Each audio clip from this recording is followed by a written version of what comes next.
title of the experiment is performance characteristic of an axial flow fan. So we will see the experimental setup, how it works and all in today's lab. Students, today we are going to look at axial flow fan experimental setup, the performance characteristics of an axial flow fan. So far, we have covered up all the IC engine performance characteristics in the laboratory. So far, we have practically seen how the load versus your speed and how it performs. All those characteristics of different kinds of engines, petrol engine, diesel engine, single cylinder engine, multi-cylinder engine, all that you have seen so far. So we have left with one more experiment, which is Morse test, but unfortunately the technician is not available for today, so that we may postpone it for the next week. And today we will start with the rest of the three experiments that we have, which comes under the coverage of turbo machines. Okay. So we know this axial flow fan, why these fans are used. Fans in the industry that we use is basically for transporting huge volume of gas or air. That is what we always look out for. Pumps generally is used for transporting liquid. Okay? Whereas the fans and blowers, these two are we generally use to transfer the gas, okay, from one place to another place. Again, the question comes here is with what pressure? That is the only case, right? So you want large volume of fluid you can transfer, but whether it is of low pressure or with high pressure. In many industrial applications, we require the air pressure to be higher. Okay. In some cases, we don't need that. So actually, basically fans are being classified into two types. One is the axial flow fan, and another one is centrifugal flow fans, which are also called as blowers. Okay, so we will see about this centrifugal blowers or fans in the next experiment. But today what we will see is this axial flow fan. Here we have a fan kept inside a particular cylinder kind of a thing. Okay, there is a casing which is actually shaped in a different way. You will see why we have shaped it in a different way. And for rotating the fan, we generally use a motor, just a normal fan only. Whatever we use for ceilings and all, similar kind of a fan, but the blades are little aerofoil shaped so that you get more efficiency out of them. Most of the volume, most amount of fluid is being transferred. For that, we have just shaped the blades in such a way that they are more efficient than the regular fans. Coming to the name itself, you can see that axial flow fan. So what do you mean by axial? The direction of flow is in the axial direction. For example, let us take this is the shaft on which we are keeping the fan, or impellers or blades we are kept over it. Suppose if the flow inlet is in this direction along the axis of the shaft, and leaves also in the same direction. So that is basically your axial direction. So that is those fans which works with the inlet and outlet of the fan in the same axial direction, we call it as axial. For example, if the direction is like this, and it goes, this is the impeller, blades are like this, and the air moves over the blades and moves in one particular radial direction. So the outlet is like this, the air comes, flows over the blades, and everything comes out in a radial direction. Then these are called as centrifugal fans or blowers. Okay? And the advantage with blowers is they give flow rate with higher pressure compared to this. Here we transfer more volume, but the pressure is low. Clear? So what is the objective of today's experiment? Today's experiment, what we are trying to do is, we are trying to estimate the efficiency of this fan. How the efficiency will vary, what do you mean by efficiency? Efficiency means output by input. What is the energy that we are giving in is in the denominator. To the output, what is the energy that is in the form of output? That is your. So what are all the energy that I give? Will everything be converted into output? No. There will be losses. So in a laboratory conditions, that means in a constrained conditions, how an axial flow fan will perform for a given energy. So that is a parameter that we take for observing this variation. The fan output is what? Flow rate, correct? Because the amount of flow rate keeps on changing. So based on the flow rate, again, what is flow rate? Discharge is basically your area into velocity. The area of the flow, area of the channel that is in which the flow is happening versus the velocity of the flow. So that is basically the per unit time how much volume of fluid is flowing. That is your discharge. Okay. When it comes to mass flow rate, what do you mean by mass flow rate? Mass flow rate is nothing but the product of density versus discharge. So per unit time, how much mass of fluid is flowing through the conduit or channel. That is what you call it as mass. That is the only difference. You have to multiply that with the help by means of your density of the particular fluid. Okay. So now we in the experimental setup, what we require to have, we need to have an input. What is the input? Electrical input. So we need some electrical connection to start with. So the electrical energy from the outside, it will comes inside with the help of some, we transfer electrical energy to a motor. What is the purpose of motor? It takes electrical energy, converts into mechanical work. So the mechanical work means what? It rotates a particular shaft. Okay, and on the top of the shaft, we are keeping the blades. Let us assume that we are keeping the blades, which are shaped in such a way that there is a flow rate, there is a pressure difference that is being created. And when there is a pressure difference, when the atmospheric pressure, when the pressure where the fan is rotating there, if the pressure is reduced than the atmospheric pressure, automatically what happens? The higher pressure air will flow to the low pressure. So therefore automatically air will come in, air will be sucked into the tunnel or whatever case. Okay, and by closing the opening, outlet opening or opening it, we are controlling the amount of flow rate that is coming through the tunnel. Because the pressure is very simple. We have a pressure at the outlet outside, and we have a pressure inside. The lower the pressure, the more the flow. The lesser the pressure, the higher the pressure, the lesser the flow. That's it. So we are controlling the flow rate. We have to have a means by which we are actually controlling the flow rate. So that is the requirement. One is input, how we are giving an input, a motor is required. So how much electrical input we are giving, we should be able to calculate. And what is the constraining parameter that we are using to estimate the performance, the flow rate.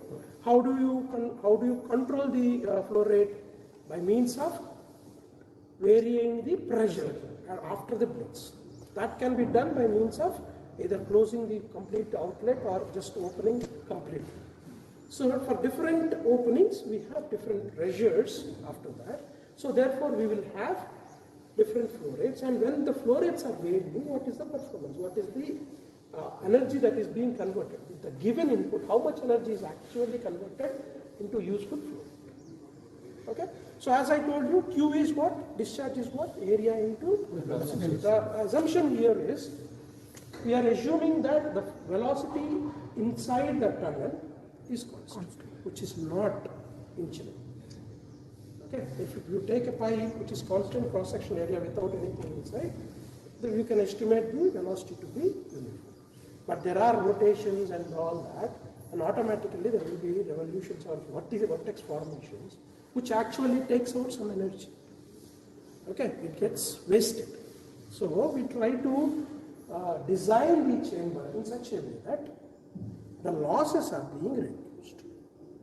So input electrical energy, if you reduce the losses, your performance will be, or elevations will be. And how it is varying with the different flow rates. And different flow rates are being controlled by a separate mechanism, which we call it as butterfly. Now, what are the apparatus that we have? What are the things that we have to measure these things? Okay, as I told you, Q is equivalent to area into velocity. Area is a geometrical phenomenon, so we know the geometries. If you measure by a scale, the diameters of it, you will know. How do you measure velocity? How do you measure velocity? In general, measurements class, you might have heard. What is the velocity measuring things? Anemometer, that I've studied. Okay. The simplest is the pitot static tube. What do you mean by pitot static tube? Pitot static tube helps you to measure two things. One is the static head, another one is the stagnation head. What do you mean by stagnation head? If there is a fluid, it will always have some pressure. So the pressure is differentiated in two ways. One is when it is absolutely at static condition. Because of the gravity, it will have some hydrostatic law, you know, right? So based on hydrostatic law, we have some pressure. The more the liquid column, the more the pressure will be, right? So that is your static head. But the pressure due to the velocity of the flow is basically your dynamic head. The summation of the static head plus dynamic head is nothing but your stagnation head, not total head. So by using a pitot static tube, what happens is there will be a small pipe opening like this, and on top of it we have some periphery, some openings also. So what happens is one flow will go enter, and there is a 90 degrees bend, so immediately it rises based on its velocity.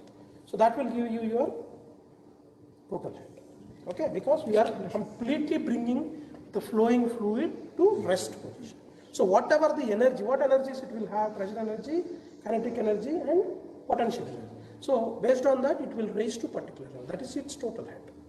At the same, on the tube there are, on the periphery of it we also have openings, so it is covered. Okay, so the liquid will come, the level will be there, so the liquid will normally go into the side.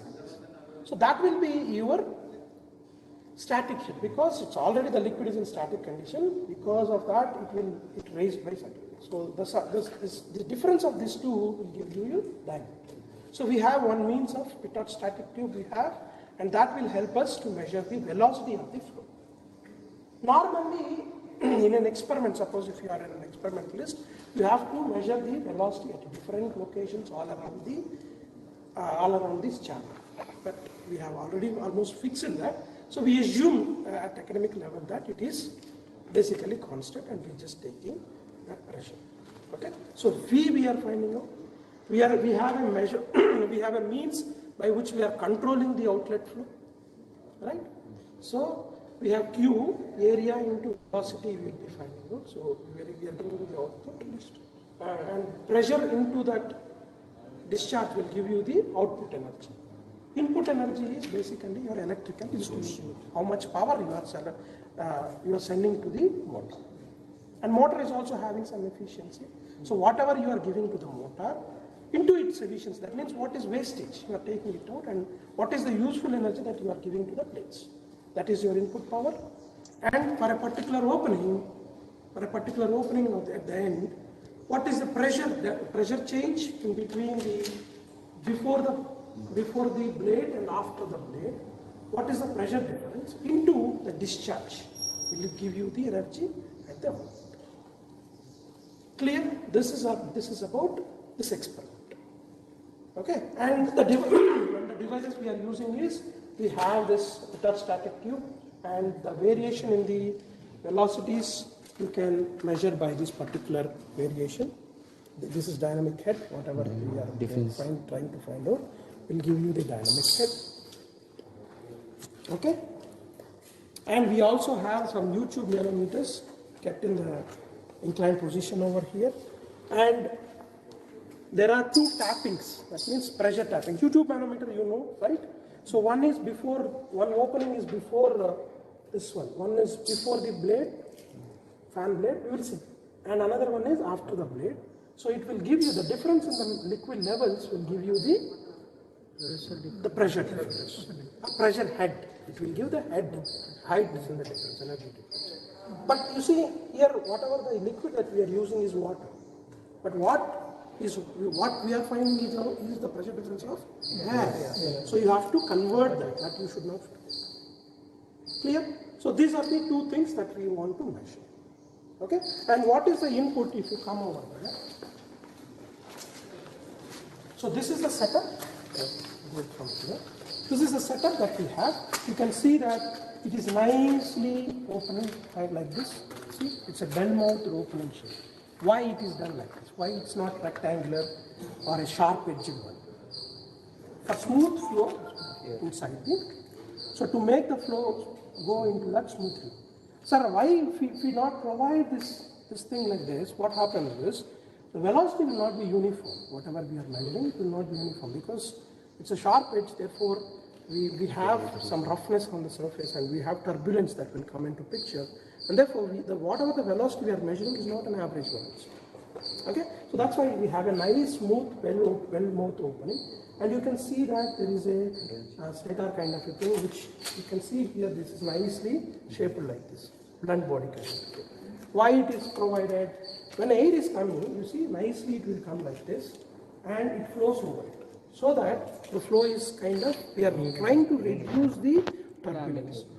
What turbulence will do? Some of the energy gets wasted in the form of heat or something. So just to make sure that the flow takes place in a smoother manner, we have created this particular shapes. This is called the hub. This is the casing. This is the hub. This is the casing. And inside this, slightly if you show, somebody is having show it. We have this pitot tube. All right. So this pitot tube is mounted through this. Okay. It can be rotated, I think. Okay. But generally we will face this in the direction of flow. So the direction of the flow is like this. Okay. This is the inlet. So the flow will go, and based on the pressure difference, we will, by looking at here, we will find out the time. Why dynamic head is used? What is the use of dynamic head? Hmm? Yes. Right. So that is one thing. And if you look at the center, if you go through inside, you are seeing the fan. Yes, sir. Okay. There is a fan, and you can see over here. So, for example, the fan is somewhere here in between. We have pressure tappings. These are the pressure tappings. Okay. These are the pressure tappings.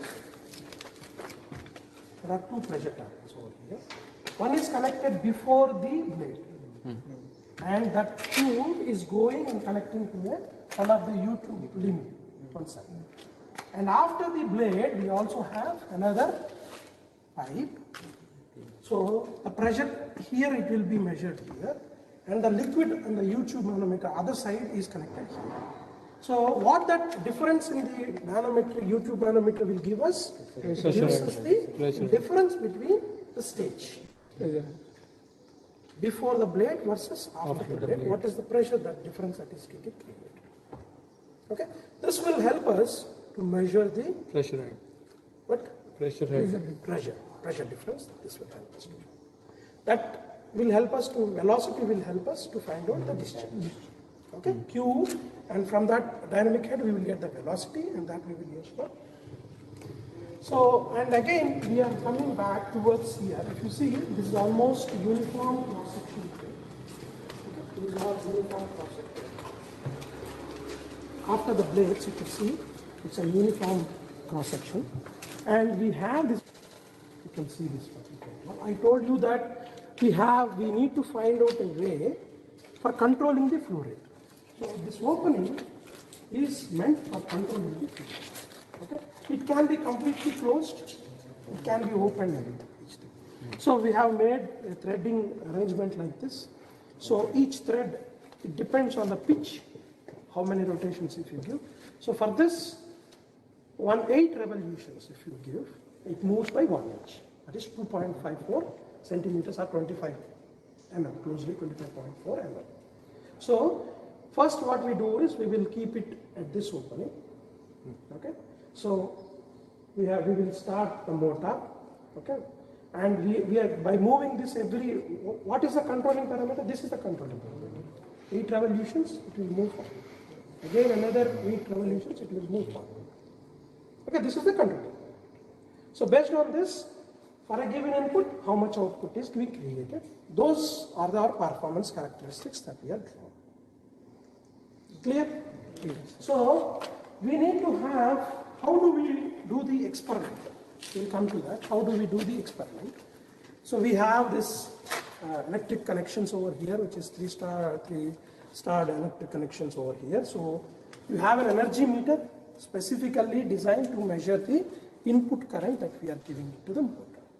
So if you come closely to here, it shows you that revolutions per kilowatt hour, which is equivalent to 300.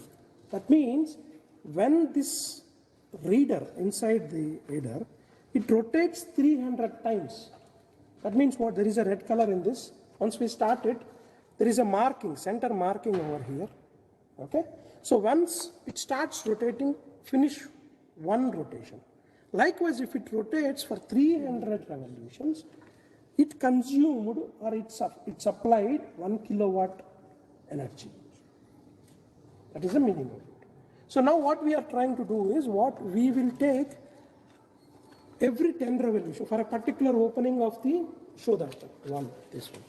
For a particular opening, that is, it may be from closing to opening or from opening to closing, whichever side you want we can. So right now we kept it at 0 position almost. Now 8 revolutions we have opened, so there is a particular opening here. We switch on this motor electrical connection, and it consumes some, it sends some particular amount of current to the motor, and because the motor is rotating, the impeller starts rotating. First thing is we will take for 10 revolutions of this, because we want to know what is the energy input. For 10 revolutions, how much time it takes. We will note it down, first thing. Then we will come here, and then we will take this pitot-static cube reading, which is the dynamic head reading, because air is moving. So what is the velocity with which air is flowing? So that will be connected to this manometer, this manometric reading we will take, and from this difference we will find out the HT, that is the dynamic head. And at the same time, we also measure the stage difference, pressure difference in the stage, which is basically connected before and after. So since the readings, if you look at this, since the readings on this tube are not very clear, you can either take a graph sheet, keep it, and from one position make 0 and 1 and you can measure, or take a scale or properly measure and take the reading. So that is one set of readings. Again, another 8 rotations, take energy meter reading, take velocity reading, and this. Okay, so this is the experiment. Okay, after that what we need to do? After that we will calculate output input efficiency of the fan, and for different flow rates what is the efficiency of the fan we will try to plot. Okay, and the plot variation I would like to show you has to be this way. You can see here, as the input to motor is increasing, you can see that the efficiencies are changing. Okay, so the input to motor is varying because of the opening. It consumes more power or less power depending on the opening, depending on the flow rate. So what happens? It increases exponentially, it increases linearly, becomes steady, and after that, even though you are giving more power, it is not performing better. So whichever is the maximum, this is our limitation. That is what you have to observe practically in this particular experiment. So, sir, Gupta sir, anything to add, sir?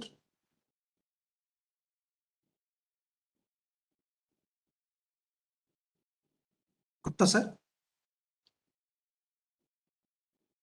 Yeah.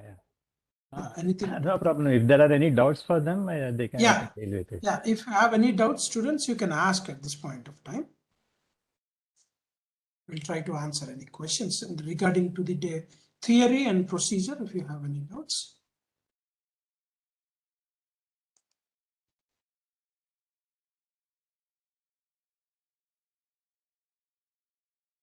If you don't have any doubts, then we will move on to the taking readings. How do we take readings? I will show you that video. Is that fine? Somebody Any doubts you can ask, anything related Anything, to turbo yeah. machines, fan, or experiment, or anything, right? You're welcome to ask.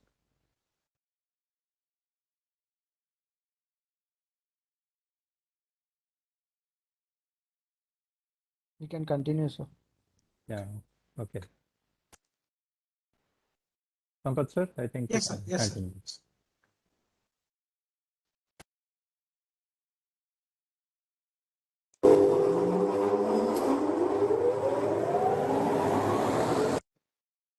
Sorry.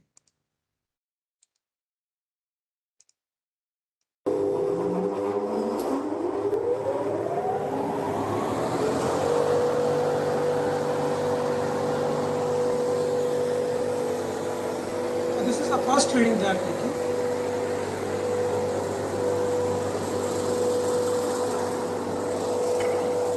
You can see the impeller is rotating inside.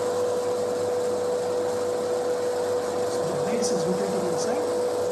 And the set of readings will be taken by the students for one correct position of the butterfly ball. So here he is showing the reading, how to take number of rotations, 10 rotations they will take, how much time it consumes. You can see there is a red color that comes here, there. Yeah, just hold on. So yeah, that red color you can see. So every time when it comes to that particular position, they will note down for 10 revolutions how much time it takes. Then this is the minimum, this is the bit of static tube reading difference. Initially when there is no flow, these two readings are same. Now there is a variation in reading. And this one is basically your stage, pressure difference of the stage. So the difference between these two is before the impeller blade and after the impeller blade, what is the pressure. It is being measured with the help of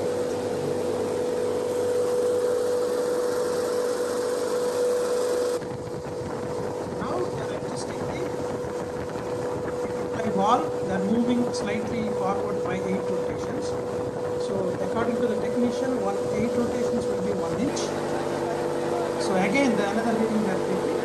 Now 10 revolutions, how much time it takes. Similarly, this is another reading. Another position. As soon as 2 workers are being attended session, so we have taken difference and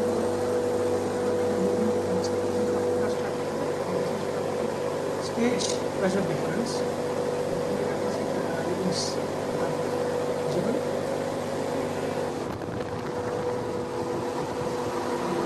We see that this opening is being closed slowly. So from maximum to minimum they are moving.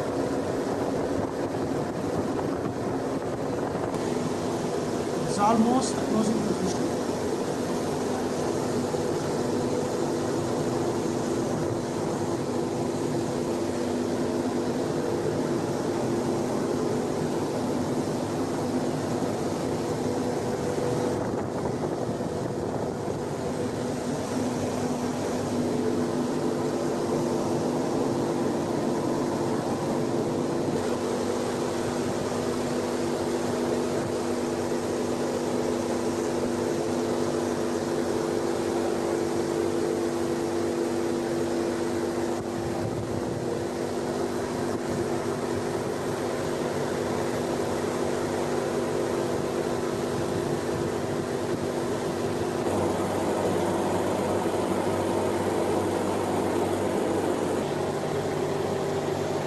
See here there is a large difference in these positions,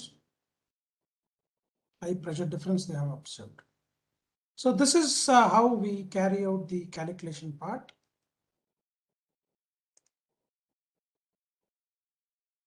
Okay, and coming to the theory, how do we calculate the readings? So I'm just trying to explain. There is a throttle opening position.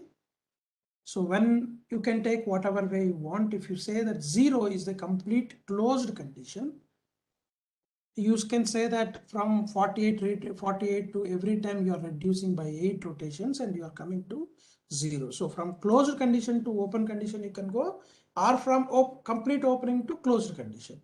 In today's experiment, they performed the experiment from complete opening to complete closing position. Okay, and then the next reading is pressure raise across stage H13, delta H13. This is what we have taken through the YouTube manometer. This reading H13 is what we have taken. Across rotor we have not noted down because there is a problem with the manometers. So we have not considered this particular reading, but we have considered only before the impeller what is the pressure, the pressure difference between the points which is before the blade and after the blade. What is the pressure difference? That is what we So are why? calling Because actually we need total pressure rise across the stage. We Yeah, are that's not right. bothered about the pressure rise across the rotor. Right, exactly. So this stage pressure difference we are taking, which is in mm of H2O. So the manometric liquid that we are using is water, but whatever we want to find out is for air. So that conversion we have to take. And then we have dynamic pressure, which also comes from the pitot-static tube through the help of that U-tube thing. So it is also in mm of H2. And finally, we have energy input to motor that we have to calculate. We will take the 10 revolutions, how much time it takes for 10 revolutions of the energy meter. From that, we will be calculating the energy input to motor. And then we also have motor efficiency, which is not calculated in this particular experiment, but generally we are taking that it is 40% efficiency. So just we will multiply the energy input to whatever energy input we get with the we will multiply that with the efficiency to get the energy input to motor. And then these two, when we multiply, we get energy input to fan. Okay, energy input to motor, 10 revolutions, how much time? 300 revolutions is equivalent to 1 kilowatt hour. So from that calculation, we will be able to get to this power motor. And then when we multiply that with the motor efficiency, we'll get energy input to the fan. And then we find out volume flow rate Q, okay, and then energy input to air, and then finally fan efficiency. So we will come one by one slowly. First,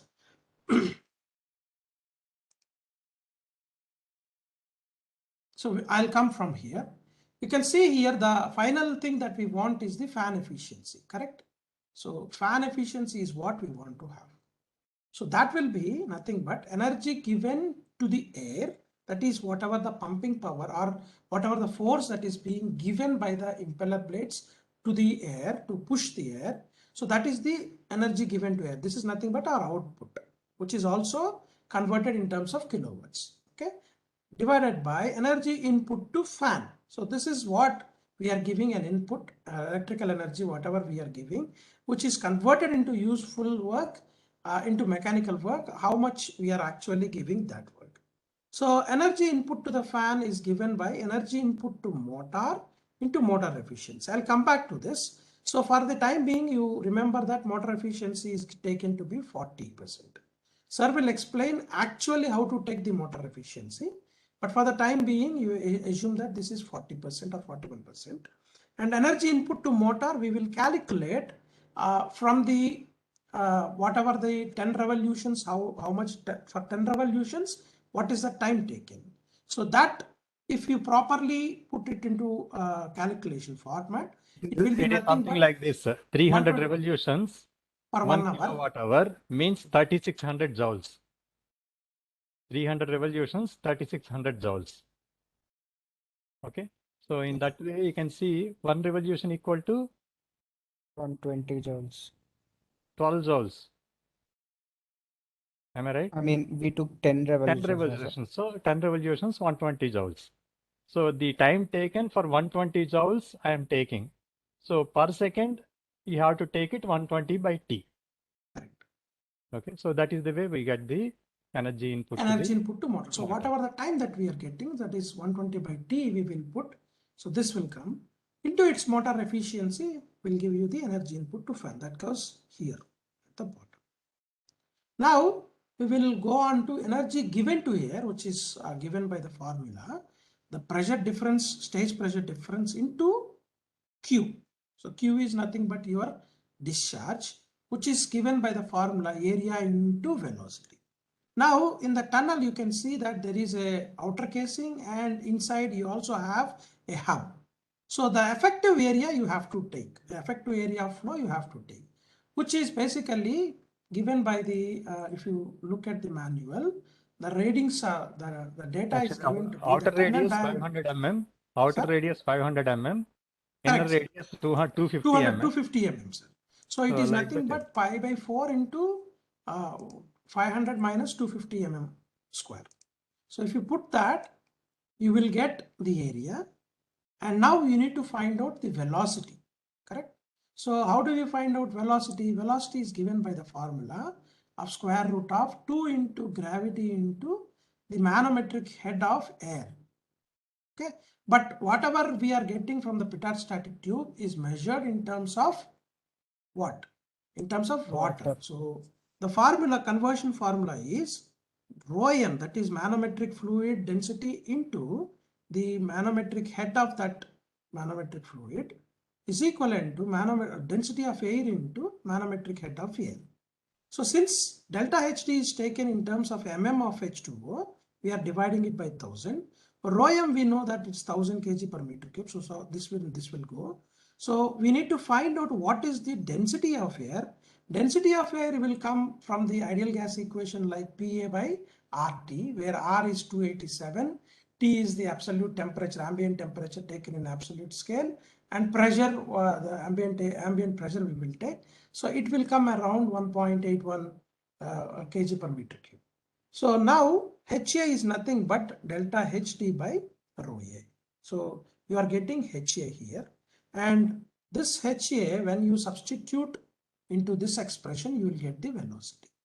So now this velocity and this area pi by 4 into that will give you Q, and delta P13, that is the stage pressure difference, which will be coming from here.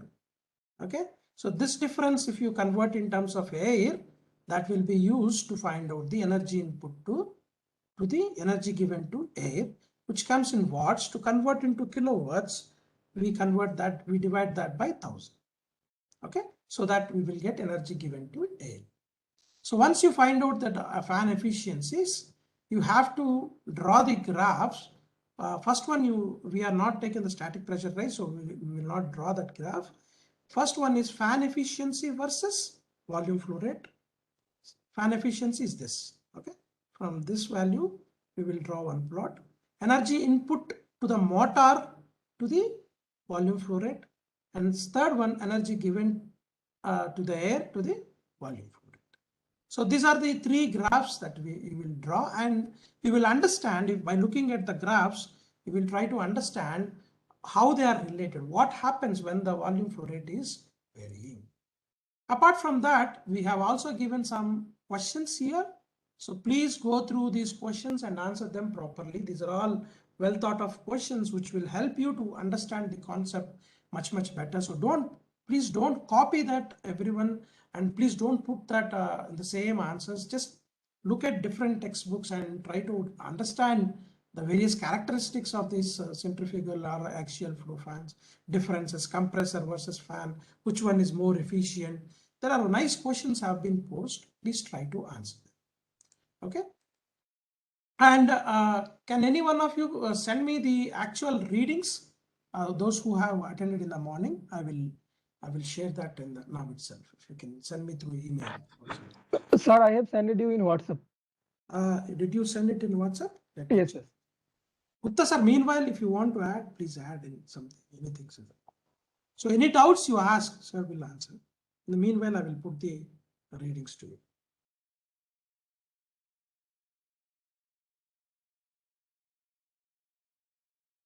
Any questions? All are good in turbo machines, huh? Either they may be very good or they may be very bad. Because they have already studied and got some grades. Okay. Small doubt, sir. Yeah, ask me. Welcome. So in the video we use the mass flow controller at the outlet of the tunnel, right? Okay. So will the experimentation and all the stage pressure difference will be the same if we have that same mass flow controller at the inlet of the tunnel?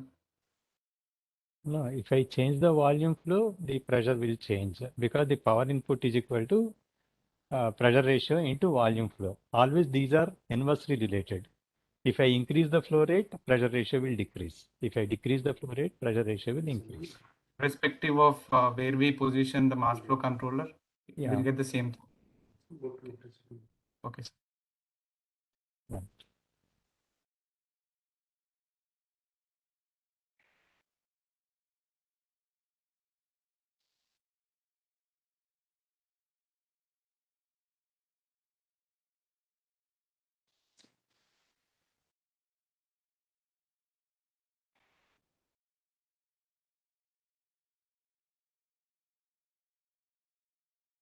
So please take down these readings, what they have got today.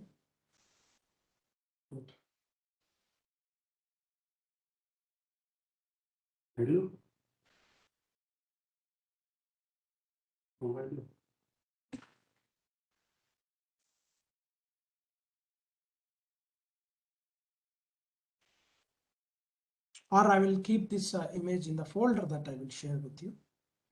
Okay. So any question, guys, without any further lag in the app session? If you have any more doubts, please feel free to ask and get it clarified. So these are the readings, and I hope you have got the concept of this experiment pretty clearly. So stopping the recording now.